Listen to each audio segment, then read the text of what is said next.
Muy buenos días, feliz y bendecido domingo. Les saluda Margarito Oropesa.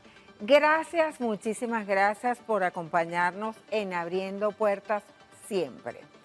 El tema del Esequibo sigue acaparando la atención de los venezolanos y esta semana el gobierno del presidente Nicolás Maduro adoptó una serie de medidas que serán analizadas en el día de hoy con nuestros invitados. Si desean interactuar con nosotros, pueden hacerlo a través de las redes sociales @Venevisión bajo la etiqueta Abriendo Puertas por Bebé. Ya estamos listos, comenzamos.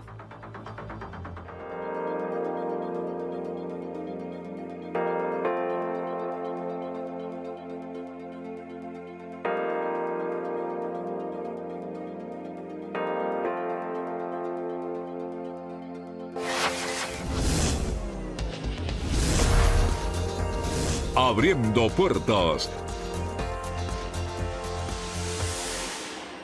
Nuestra invitada en el día de hoy es Tiziana Polesel, vicepresidenta de Fedecámaras. Muchísimas gracias por estar acá. Bienvenida a Abriendo Puertas. Un placer. Por fin la tenemos aquí. Adelante, por favor. Tiziana Polesel nació en Caracas, de origen italiano. Empresaria, comunicadora social, egresada de la Universidad Católica Andrés Bello, profesora, ocupó la presidencia de Consecomercio, ha seguido los pasos de su padre, Edo Polesel, quien fue presidente de Fedecámaras. Comenzó a trabajar muy joven, a los 16 años. Y mi primera pregunta sería, ¿cuál fue el ejemplo más importante, más grande que le dejó su padre? Sin duda alguna, el valor del trabajo. Yo creo que eso fue clave en la formación nuestra, que las cosas se alcanzan trabajando, además con pasión, amando lo que se hace y haciendo lo que se ama, y yo creo que ese fue el ejemplo más importante que tuve de papá. ¿Y es empresaria por él? Seguro que sí. Desde muy pequeña, el negocio familiar, vivíamos de hecho en el piso de arriba de lo que era nuestro negocio familiar, por lo tanto tuve siempre mucha vinculación con el negocio y vi a papá además trabajando desde que era niña, pues, y obviamente ese espíritu creo que está dentro de lo que es la herencia que nos dejó. Entremos en materia. Esta semana el tema que acaparó la atención y sigue acaparando la atención de los venezolanos es el tema de la Guayana Esequiba. En este sentido, el presidente Nicolás Maduro anunció a todo el país una serie de medidas. Vamos a ver el siguiente video con las declaraciones del jefe de Estado. Designo de manera provisional, hasta tanto se discuta y aprueba la ley orgánica, al mayor general Rodríguez Cabello como autoridad única de la Guayana Esequiba y tendrá su sede política administrativa en el pueblo de Tumeremo. ¿Qué opinión le merecen estas medidas anunciadas? Bueno, sin duda son medidas de carácter político. Nosotros desde Fedecámaras y desde el movimiento empresarial en general hemos venido sosteniendo primero que dentro de nuestros estatutos está la defensa de la soberanía y eso lo seguiremos manteniendo. Hay intereses económicos importantes en la región.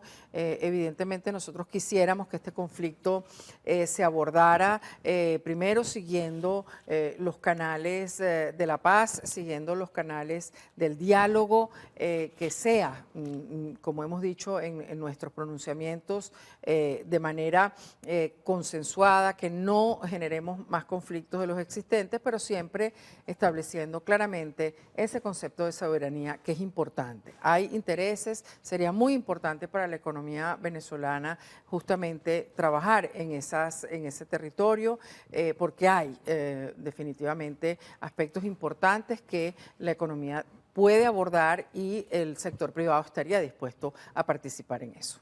Un nuevo mapa y un nuevo Estado. De hecho, la Asamblea Nacional aprobó en primera discusión esta semana la ley, la importancia de la ley, que esto se rija con una ley. Bueno, es que es evidente que son decisiones que toma de alguna forma el Ejecutivo, el Legislativo, pero tienen que pasar por la resolución del conflicto que existe. Yo creo que es importante tener eso en cuenta porque no es una decisión que en este momento podemos tomar unilateralmente. Vamos a trabajar en ese sentido, pero hay un paso que hay que cumplir, que definitivamente hay una reclamación, hay un conflicto que existe y nosotros quisiéramos, evidentemente, desde el sector privado, que ese conflicto se resuelva de manera pacífica y siguiendo, digamos, todos los canales posibles, inclusive apelando a otras instancias para resolver ese conflicto, porque en este momento, evidentemente, la ley es importante, pero hay que resolver primero un tema de soberanía. ¿El diálogo entre los presidentes de Guyana y Venezuela estaría descartado? ¿O sería lo más conveniente? Sería lo más conveniente, momento? por eso señalábamos, es importantísimo que agotemos todas las instancias de diálogo, de resolución de conflictos entre las partes, sino apelar a otras instancias. Esto es fundamental, porque tenemos que evitar llegar a quizás un extremo que no beneficie a ninguno de los dos países y que por supuesto no beneficie lo que nosotros quisiéramos, que es ese concepto de soberanía. Se creará una división de petróleos de Venezuela en la Guayana Esequiba y también una división de la Corporación Venezolana de Guayana por las riquezas que están en la zona en reclamación. ¿Esto es conveniente para el país? Bueno, insisto, es conveniente una vez que resolvamos el conflicto. Todo eso forma parte de nosotros ordenar la casa para poder, digamos, explorar, para poder aprovechar al máximo lo que existe en esa zona, pero primero tenemos que resolver, sin duda alguna, el problema que está planteado, que es el del conflicto. Vamos a cambiar de tema, pero todo se parece. El senador estadounidense Marco Rubio le pide al presidente de Estados Unidos, Joe Biden, más sanciones hacia Venezuela o quitar el alivio de las sanciones a Venezuela. Esto, ¿cómo serían las consecuencias para el país? Nosotros hemos venido sosteniendo que las sanciones no han sido convenientes para el país, no solo para el empresariado, porque las sanciones han generado problemas para el ciudadano común, han generado problemas serios en cuanto no solamente poder hacer operaciones comerciales con fluidez, operaciones internacionales con fluidez, sino que, por supuesto, además han incrementado de alguna manera los costos de los productos importados, porque las sanciones de alguna forma obligan a que los productos tengan que recorrer un camino mucho más largo, tengan que hacer transbordo. Las sanciones tienen muchas implicaciones que el ciudadano común es el más afectado en esto, no solamente el sector privado. Por eso es que nosotros hemos insistido que es importante ir desmontando ese esquema de sanciones para que realmente la economía pueda, de alguna forma, es un elemento, no es el único, pero para que la economía pueda de alguna manera retomar un rumbo. En los últimos días y últimas semanas han habido rumores de que peligran los acuerdos de Barbados, que si se rompe, que si Estados Unidos no cumple, que si Venezuela no cumple. ¿Es conveniente seguir con los acuerdos entre el gobierno y la oposición en la mesa de negociación? Absolutamente, es indispensable, porque ya incluso se creó una expectativa interesante, ya hay empresas que están viendo el próximo año con cierto futuro, están haciendo ajustes, algunas empresas venezolanas, especialmente las que atienden al sector petrolero, están viendo esa posibilidad. Interrumpir eso sería terrible porque eso es exactamente lo que hemos venido pidiendo, que se reactiven de alguna manera todos esos convenios, que podamos realmente ir retomando ese camino en materia petrolera y, por supuesto, apostamos a que no se interrumpa, a que no exista nada que pueda impedir que podamos continuar en eso. Ya hay empresas que están trabajando y eso sería bastante preocupante. Nuestra invitada es experta en economía y por eso ya nos vamos para allá, para la economía. La semana pasada, el presidente Nicolás Maduro en el Consejo Nacional de Economía Productiva afirmó que Venezuela o que el país ya llevaba 9 trimestres 9 trimestres de crecimiento económico. ¿Usted coincide con esa afirmación? Bueno, habría que ver la forma en cómo ellos miden el crecimiento y la forma como lo medimos desde el sector privado. Lo primero es recordar que si algo es injusto en nuestro país son los promedios, porque hay crecimiento en algunos sectores y en otros lamentablemente no se vio ningún tipo de crecimiento y por eso señalamos que hablar de promedio tiende a ser muy injusto para algunos sectores. El sector de la construcción, por ejemplo, aún no ve ningún tipo de crecimiento este año y por supuesto eso tiene directamente que ver con el tema de los créditos. Ese es un sector que depende directamente de eso y no ha reportado mayor crecimiento este año lamentablemente. Y por supuesto, si hablamos del sector construcción, tenemos que hablar de todos los sectores que atienden al sector de la construcción. Entonces, ferretería tiene el mismo impacto y por supuesto ese es un sector que es muy importante primero dentro de lo que es el PIB, pero además dentro de la ocupación, dentro del empleo.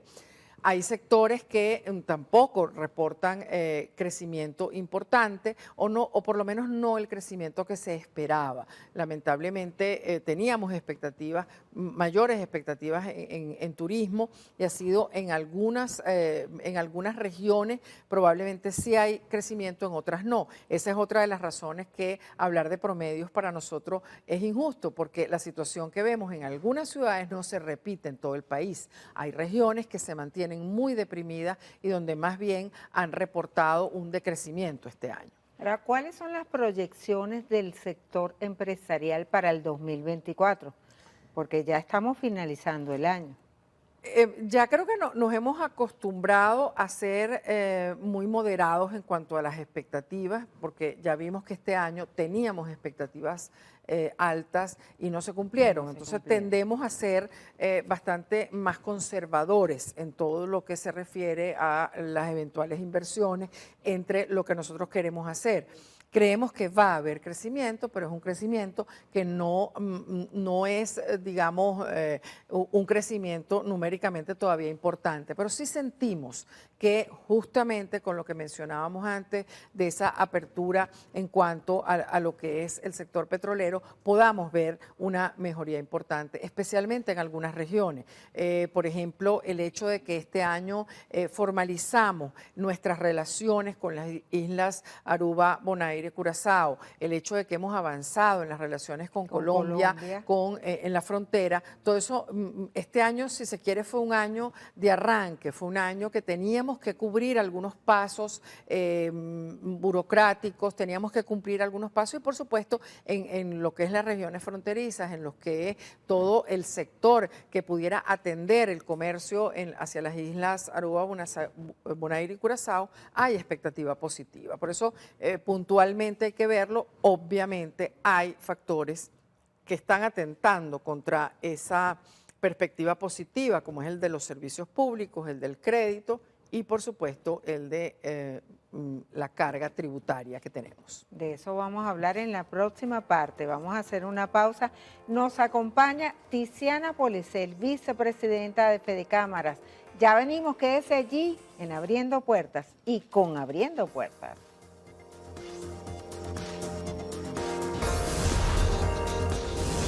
Abriendo Puertas.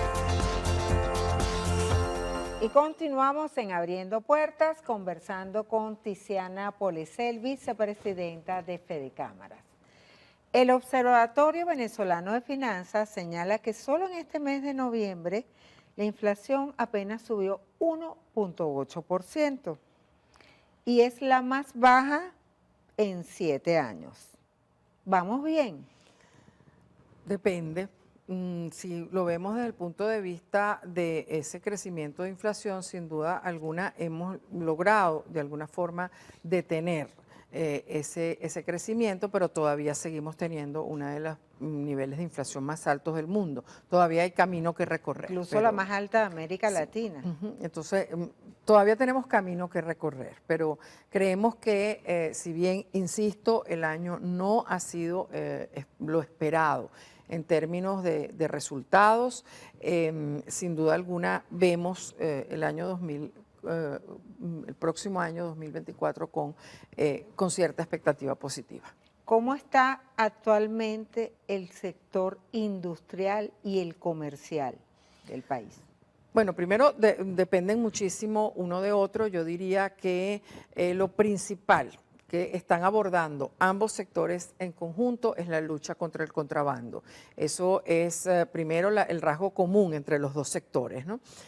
Hay definitivamente un ingreso de mercancías a Venezuela que llega no cumpliendo no solamente el pago de tributos correspondientes, sino además no siendo verificada su calidad. Eso atenta no solamente contra la industria, porque está atentando contra productos nacionales que sí siguen toda la normativa de calidad y además cumplen con todos los pagos correspondientes a tasas, tributos, etcétera, sino que atenta también contra el sector comercial, porque el sector comercial formal ve afectado por una competencia desleal producto del contrabando y producto de los ilícitos en general.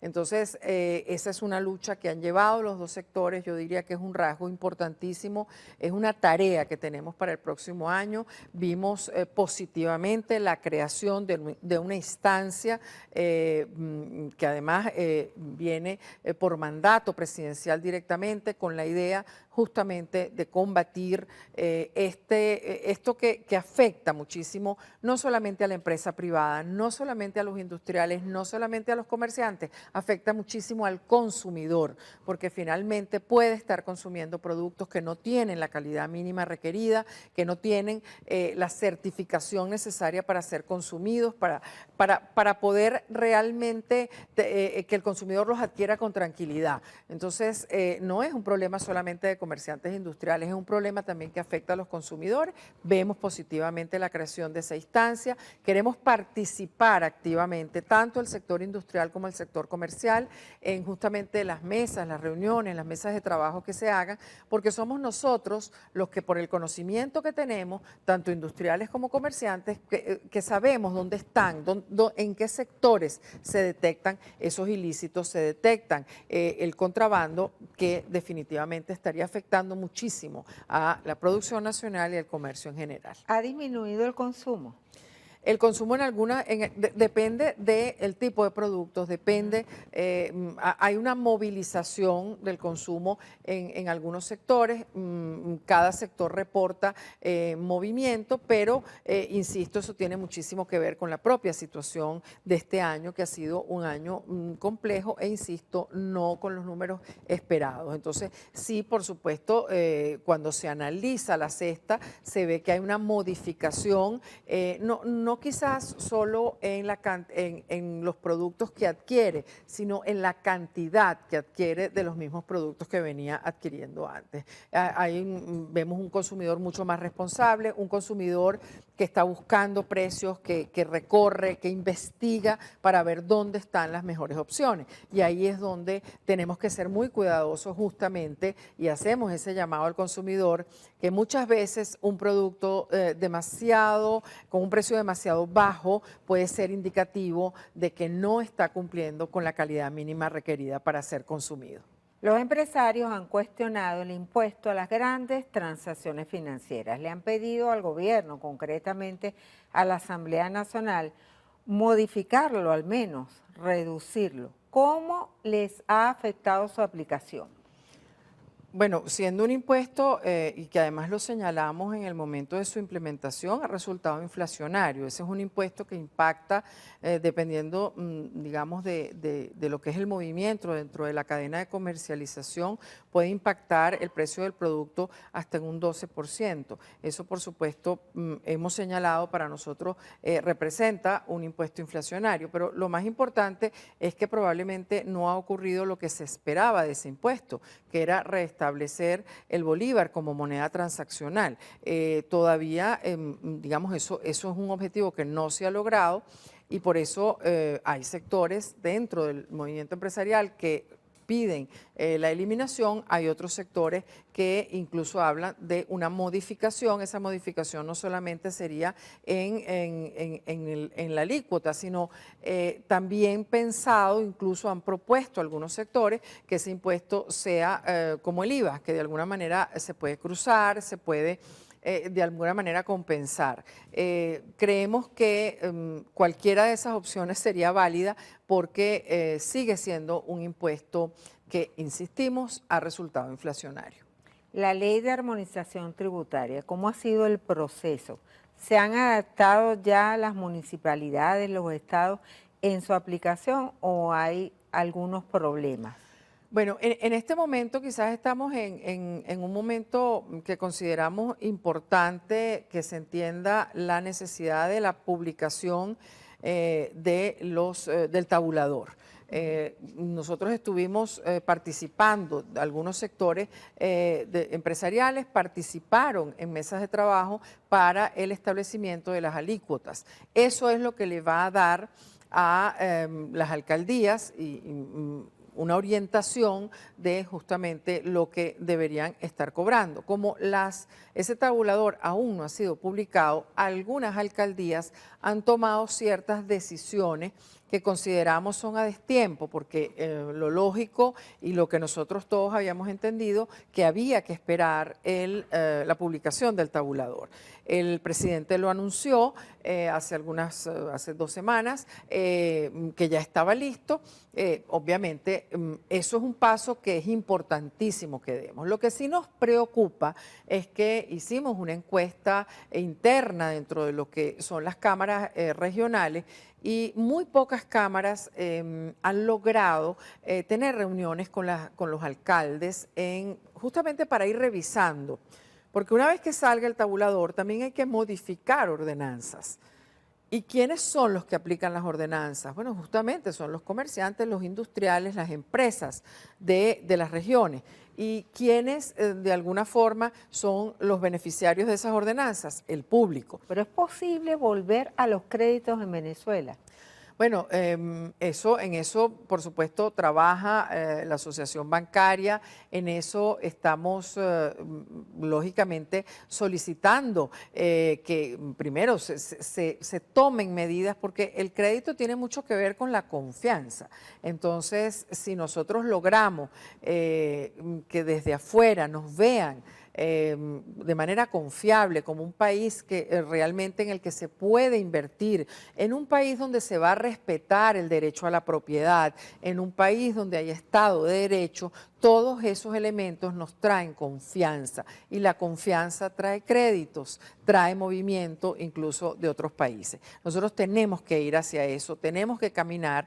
Estamos conversando todas estas cosas con el gobierno, hay que decirlo responsablemente, nuestras relaciones con el gobierno son frecuentes, respetuosas y fluidas, pero poco efectivas en algunos casos, porque a veces necesitamos mayor rapidez en las respuestas, mayor rapidez en la toma de decisiones. Entendemos que hay cosas que no se pueden solucionar con rapidez, pero es importante que se perciba que esa comunicación que estamos teniendo, que insisto, es respetuosa, fluida y frecuente, se traduzca en resultados, se traduzca en mejoras. Hay leyes que hay que modificar, hay muchas veces aspectos que desentrabarían algunas situaciones puntuales. Bueno, cuando las exponemos nos damos cuenta que del otro lado se entiende lo que estamos diciendo, pero a veces esas modificaciones que necesitamos tardan mucho tiempo. Y eso yo creo que todos tenemos que entender que así como nosotros, los empresarios, tenemos que adaptarnos con rapidez a lo que nos piden los consumidores, a los que nos piden nuestros clientes, bueno, también del lado gubernamental tenemos que hacer ese gran esfuerzo. Y nosotros tenemos que hacer el esfuerzo de argumentar cada vez mejor, pero también del otro lado hay que hacer un esfuerzo por ser más rápidos en esa respuesta. Del lado gubernamental, ¿cómo visualiza la política salarial para el próximo año? Bueno, esta es una gran preocupación que nosotros desde el movimiento empresarial hemos manifestado, que es el ingreso. El ingreso definitivamente nosotros todavía estamos en un nivel de ingresos mundial que no es el que deberíamos tener. Tenemos que ir hacia justamente unos esquemas, en eso Fedecámaras trabaja activamente, estamos en este momento además configurando todos los equipos de trabajo que van a trabajar en conjunto para establecer cuáles son los elementos que hay que considerar a la hora de hablar de salarios. Yo creo que hemos avanzado mucho en este sentido. Hay conversaciones frecuentes en esto, pero es muy importante que se tome en cuenta nuestra opinión para establecer cuáles son los elementos a tomar en cuenta para revisar el salario. Yo creo que eso es un avance importantísimo y estamos caminando hacia eso y hay muy buena disposición tanto del sector laboral, del sector empresarial y del sector gobierno en ese sentido. Al parecer, la dolarización llegó para quedarse. ¿Debería sincerarse la situación? ¿Divisas o bolívares? Definitivamente, o sea, o es en dólares o es en bolívares. Como siempre dijimos, esa fue una decisión del consumidor, ¿no? No fue una decisión ni de los empresarios ni del gobierno. Fue el consumidor el que, viendo que el bolívar se le pulverizaba en su bolsillo producto de la inflación, tomó la decisión de tener otro tipo de moneda para poder resguardar de alguna forma sus ingresos. Y yo creo que es un elemento importante, si nosotros logramos de verdad restablecer la confianza de nuestra moneda, pues la gente va a reaccionar en consecuencia. El próximo año es el año electoral. Se realizan elecciones presidenciales. Y el país estará sumergido en la política. ¿Y la economía qué? No, nosotros tenemos que hacer un esfuerzo por poder llevar todo y darle a todo su justa importancia.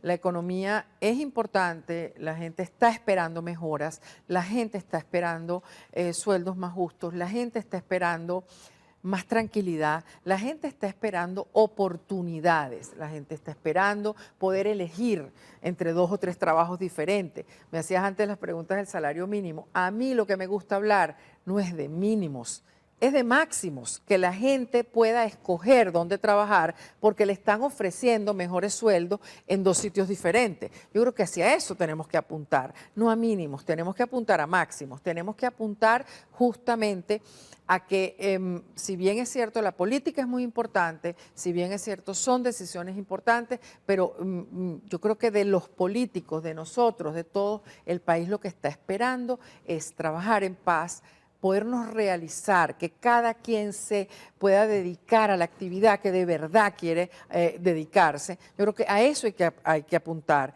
tanto los políticos como todos los que conformamos la sociedad civil. Si yo le pido en una sola frase definir dónde estamos y hacia dónde vamos. Yo creo que estamos en el comienzo del despegue. Bien. Muchísimas gracias a Tiziana Polecel, vicepresidenta de Fedecámaras, por acompañarnos en Abriendo Puertas. Gracias, muchísimas gracias. Gracias a ustedes por la invitación. Y a ustedes, amigos, quédense allí porque en la próxima parte estaremos en la mesa de análisis tocando un tema que afecta al país completo y es la nueva ley orgánica para la defensa de la Guayana Esequiba. Ya venimos, quédense allí.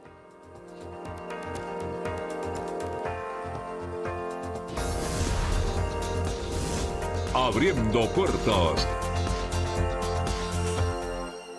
Esta semana la Asamblea Nacional aprobó por unanimidad y en primera discusión la Ley Orgánica para la Defensa de la Guayana Esequiba, que establece, entre otras cosas, el estado número 24 de Venezuela y crea las bases para operar en la zona en reclamación. La defensa de la Guayana Esequiba, este es el tema de nuestra mesa de análisis en el día de hoy con nuestros invitados. Jesús Santander, diputado ante la Asamblea Nacional, miembro de la Comisión Especial para la Defensa de la Guayana Esequiba, y Reinaldo Quintero, experto petrolero y expresidente de la Cámara Petrolera Venezolana. Bienvenidos. Bueno, gracias, Margarita. Gracias, Margarita. Saludos a todos tus seguidores. Gracias a ustedes por estar aquí. Esta semana, el presidente de la República, después del resultado del referéndum consultivo celebrado el pasado 3 de diciembre, anunció 9 medidas especiales que tienen que ver específicamente con el área de la zona de la Guayana Esequiba en reclamación. La Asamblea Nacional discutió en primera la ley orgánica solicitada por el Ejecutivo Nacional y va caminando. Veamos parte de las declaraciones que fueron emitidas ese día, especialmente por Diosdado Cabello, que fue el presentante de esa ley. Este negocio es del imperialismo. Y cuando el títere que gobierna Guyana nos amenaza que va a convocar al Comando Sur, creo que desconoce la historia de Venezuela. Creo que desconoce nuestro pueblo. Nosotros no le estamos declarando la guerra a nadie. Es a partir de ese momento, del 2015, que vemos de manera reiterada un conjunto de agresiones de parte de la ExxonMobil, pero también de la República Tutelada Cooperativa de Guyana. Pero no solamente eso, sino que hay una respuesta que le da este país a esa agresión y a la pretensión de nuevo de arrebatarnos el territorio. Bueno, le pregunto al legislador en primer lugar, ¿qué significa, para hablar en términos criollos, para que los televidentes entiendan, esta ley que ya fue aprobada en primera discusión por la Asamblea Nacional? Bueno, gracias, Margarita. Un saludo para las usuarias y usuarios. Efectivamente, nosotros aprobamos en primera discusión esta semana que está culminando el día de hoy, la primera discusión de la ley orgánica por la defensa de la Guayana Esequiba. Esta ley, ¿qué implica? Esta ley implica lo que es en su objeto, que lo vamos a leer acá para que estemos bien especificados en lo que significa la ley. Tiene por objeto establecer los medios y mecanismos orientados a la defensa del territorio de la Guayana Esequiba, actualmente usurpado por la República Cooperativa de Guyana, como resultado del írrito laudo arbitral de 1899, a propósito de asegurar la soberanía e integridad de la República Bolivariana de Venezuela. Este es el marco, una ley orgánica marco, que va a regular todo lo que tiene que ver con las acciones que hemos de acometer como Estado, no como Poder Ejecutivo solamente, el Poder Legislativo, los diferentes poderes nacionales, regionales y municipales que allí se vayan a designar, y militares. Todo ese marco regulatorio, esta es su génesis, la ley marco que nosotros estamos en este momento llevando a la consulta pública y que estamos por aprobar esta misma semana, que está por comenzar el día de mañana, Margarita. Nosotros, basados en esta, digamos, instrucción que nos dio el pueblo venezolano en el referéndum consultivo del pasado domingo 3 de diciembre, nosotros estamos llevando este instrumento legislativo con carácter orgánico, Margarita, que debe ser aprobado por la mayoría de la Asamblea Nacional con sus 2/3 partes. Ya fue aprobada el carácter orgánico y estamos en proceso de aprobarlo en segunda discusión, y aquí se va a contener lo que se estableció como la defensa integral del espacio geográfico, la creación a posterior del Estado de la Guayana Esequiba, que fue un mandato en la pregunta número 5, la entrega de los beneficios de ciudadanía, cedulación a la población que habita y vive en nuestro Esequibo, que son tan venezolanas y venezolanos como los 3 que estamos acá y como todo el resto de trabajadores y trabajadoras de Venevisión que estamos haciendo este programa, la representación de las licencias que debe entregar PDVSA y la CBG con estas nuevas sucursales, PDVSA Guayana Esequiba y CBG Guayana Esequiba, a las transnacionales que tengan a bien invertir en el territorio de la Guayana Esequiba, y sobre todo estas leyes especiales que se van a derivar de esta ley orgánica. Una de ellas tiene que ver con la protección del medio ambiente, del ecocidio que se ha generado presuntamente allí en ese territorio y sobre todo el tema de las licencias que ha entregado de manera unilateral y violando la soberanía de Venezuela y el Acuerdo de Ginebra de 1966, entregado unilateralmente por la República Cooperativa de Guyana a transnacionales que deben ponerse a derecho con PDVSA, con la CBG y con el Estado venezolano para seguir la ratificación de este tipo de concesiones o la no ratificación de este tipo de concesiones, poniéndose en Estado de Derecho con el Estado venezolano, que en definitiva somos los poseedores de este territorio de la Guayana Esequiba, Margarita. De eso vamos a hablar con Reinaldo Quintero. La exploración y explotación a través de una nueva división de petróleos de Venezuela y también de la Corporación Venezolana de Guayana, de los recursos que están allí en la zona en reclamación y que actualmente está haciendo Guyana. ¿Cómo sería el proceso? ¿Cómo lo ves? ¿Qué beneficios traería para Venezuela? Bueno, primero aclarar que yo soy presidente de la Asociación Petrolera Petropimi, que está afiliada a Fedecámara. Y antes que eso, decir que Venezuela toda y nosotros nos adherimos a la política de soberanía y de ejercicio de un espacio vital del país, de un espacio económico nuestro, y tiene numéricamente, ¿de qué estamos hablando? Estamos hablando de 11.000 a 14.000 barriles de crudo. Eso es la mitad de la reserva que hay en el Zulia, en la cuenca del Zulia. Y es, además de eso, en las aguas donde se otorgaron licencias a 7 empresas, están operando quizás 17. En toda la zona de Guyana hay gas seco, hay gas asociado, hay gas libre, sin hablar de las riquezas minerales que hay en tierra firme, más las riquezas ecológicas, etcétera. ¿De qué estamos hablando? De que ese territorio es de Venezuela, ese es un territorio tan de Venezuela que tiene 159.000 kilómetros cuadrados y un barril de petróleo de 159 litros. O sea, eso es de Venezuela. Lo digo en términos quizás de relación de número, pero ahí hay un potencial de riqueza tremendo y además hay un acuerdo de Ginebra de 1966 donde se quedó en que entre las partes iban a dirimir sus diferencias y se supone que eso iba a ser algo más en términos pacíficos, en términos de política de buenos vecinos y en una forma temeraria y unilateral Guyana le otorga licencia a ExxonMobil, a 7, incluyendo 6 más para 7, y es obvio que Guyana, tú no estás lidiando como venezolano, nosotros no estamos lidiando con el pueblo guyanés, tú estás lidiando con los intereses de una transnacional y con los intereses de un espacio estratégico considerado para Estados Unidos de Norteamérica. Y una transnacional que ha declarado abiertamente que está financiando al gobierno de Guyana en el juicio en contra de Venezuela. Sí, además... Aunque lo desmintieron. No, bueno, están los documentos y en la presentación de su informe de gestión anual, los recursos invertidos para la representación judicial de Guyana en los juicios que lleva contra Venezuela. Entonces, en términos petroleros son 11 a 14 mil millardos de barriles. Eso es una tremenda cantidad. Eso es mucho más de lo que tiene Brasil, más de lo que tiene México, es más de lo que tiene Colombia, en los tres juntos. Reinaldo, vamos a hacer una pausa y al regreso vamos a continuar en la mesa de análisis debatiendo y tocando la defensa de la Guayana Esequiba. Ya venimos.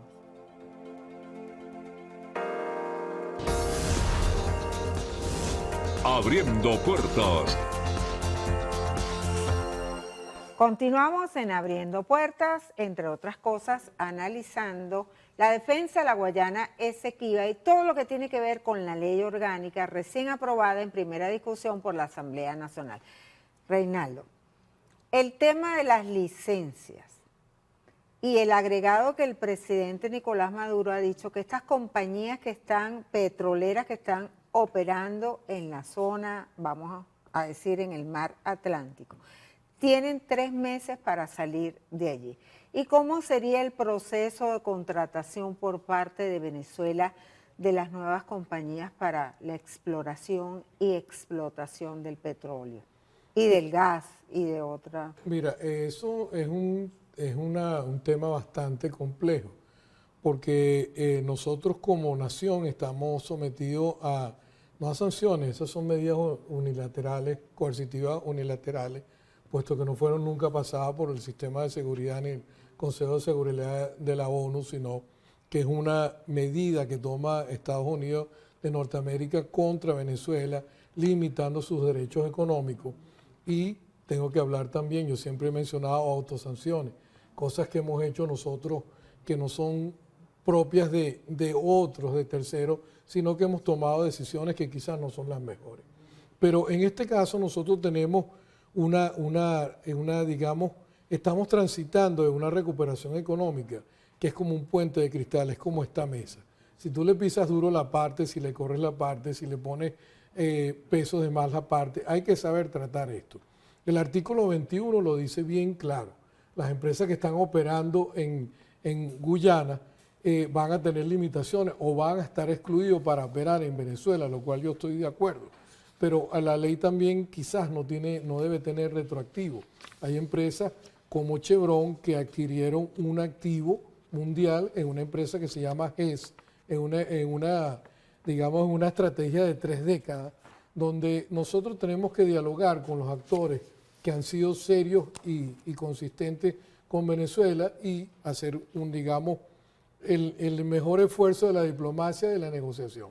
Porque no se trata de crear más presión sobre quienes han sido nuestros aliados, sino de realmente crear un Estado, una justicia sobre quien está explotando un derecho que no le pertenece, en un acto temerario, no le pertenece a Guyana como tal, sino a Venezuela. Entonces, yo me puedo imaginar una postura complicada, hostil, si vamos al caso, o no tan fácil con ExxonMobil.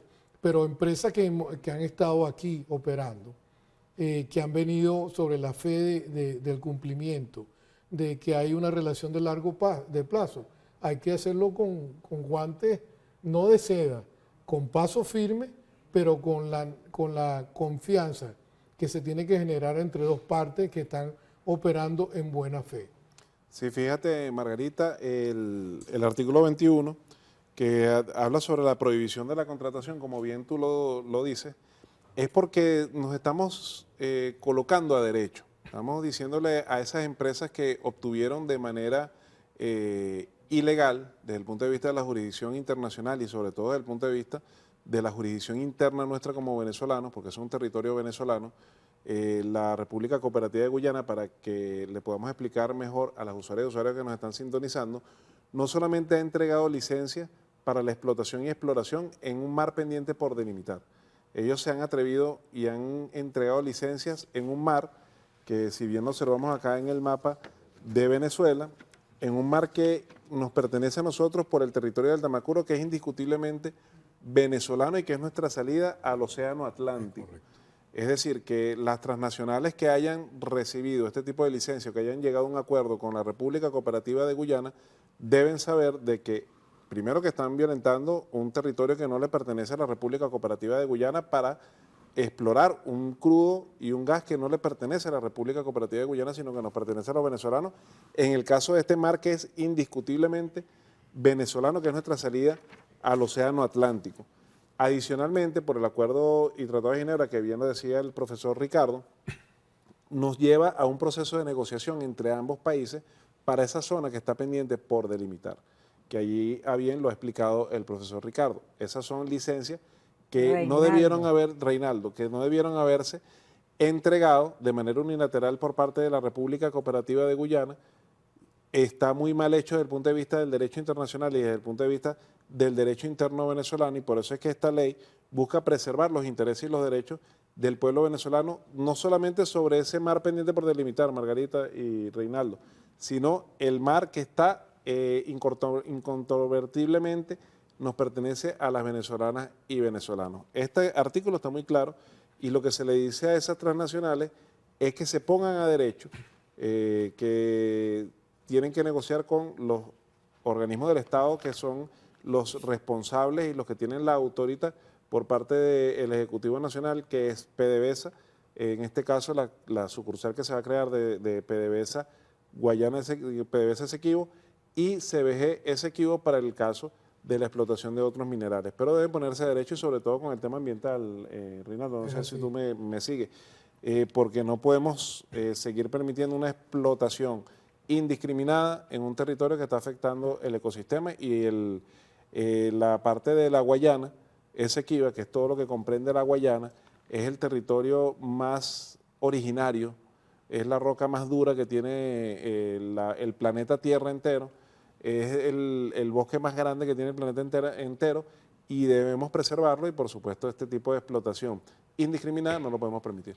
Reinaldo, ¿qué tipo de petróleo se consigue en esa zona de reclamación? Hay voceros que han manifestado que incluso es un crudo de más calidad. Es que el tema, tú sabes que esa es otra cosa que han querido decir del parte del crudo venezolano, particularmente la faja petrolífera del Orinoco, y yo siempre digo que ese crudo tiene la forma de lo que es un lomito. Es un lomito porque es la base de las mezclas. Nosotros tenemos crudo liviano y mediano en cuencas como el Zulia, en la cuenca del lago de Maracaibo, como la tenemos también en lo que es el norte de Monaga y parte de Anzoátegui.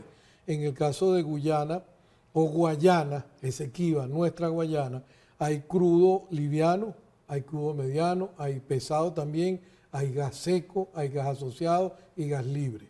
O sea, es una zona bastante rica en términos de energéticos, de energía, de fuente de energía fósil. Además, sin hablar de todas las riquezas ecológicas que tiene, agua, más los temas minerales, eso es una zona muy rica. Pero en términos de crudo, acuérdate, lo que les dije, es algo entre 11 millardos a 14 ¿11.000 millones?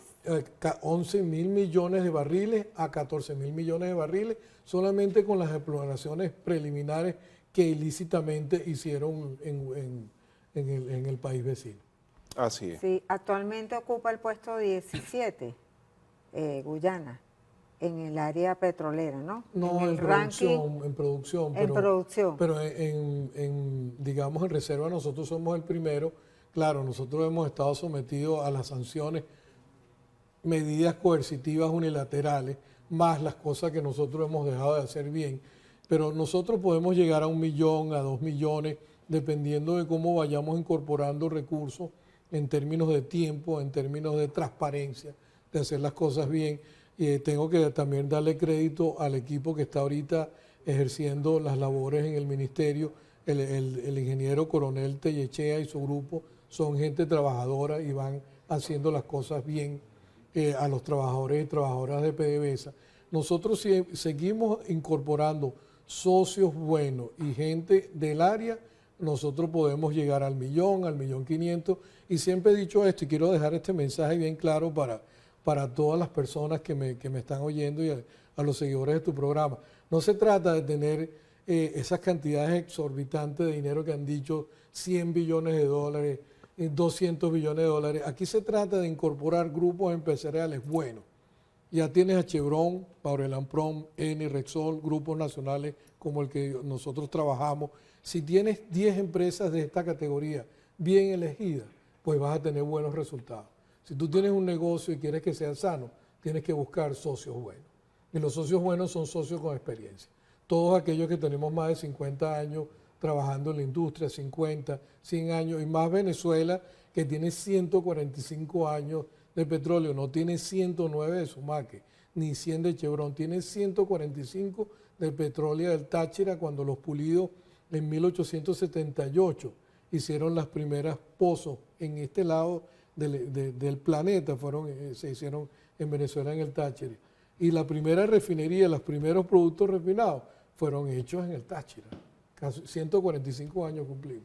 ¿Cuándo será sancionada la ley? Sí, nosotros ya a partir de hoy domingo ya estamos finalizando lo que es la consulta pública en los estados, definiendo las diferentes consultas públicas que hagan falta y lo más seguro es que a partir de esta semana, el lunes, arranque lo que será la segunda discusión. Al aprobarlo inmediatamente los artículos estos, que es el proyecto de ley, que se presentó, pero si se van a incorporar más artículos o se van a eliminar artículos, viene de la consulta pública que hemos realizado y posiblemente la aprobemos esta semana que está por comenzar.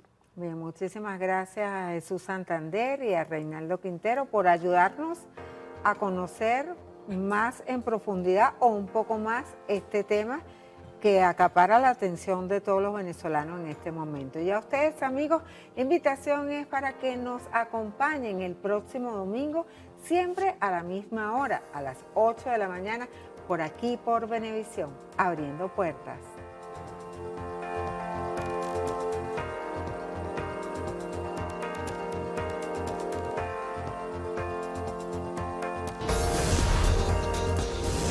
Abriendo puertas.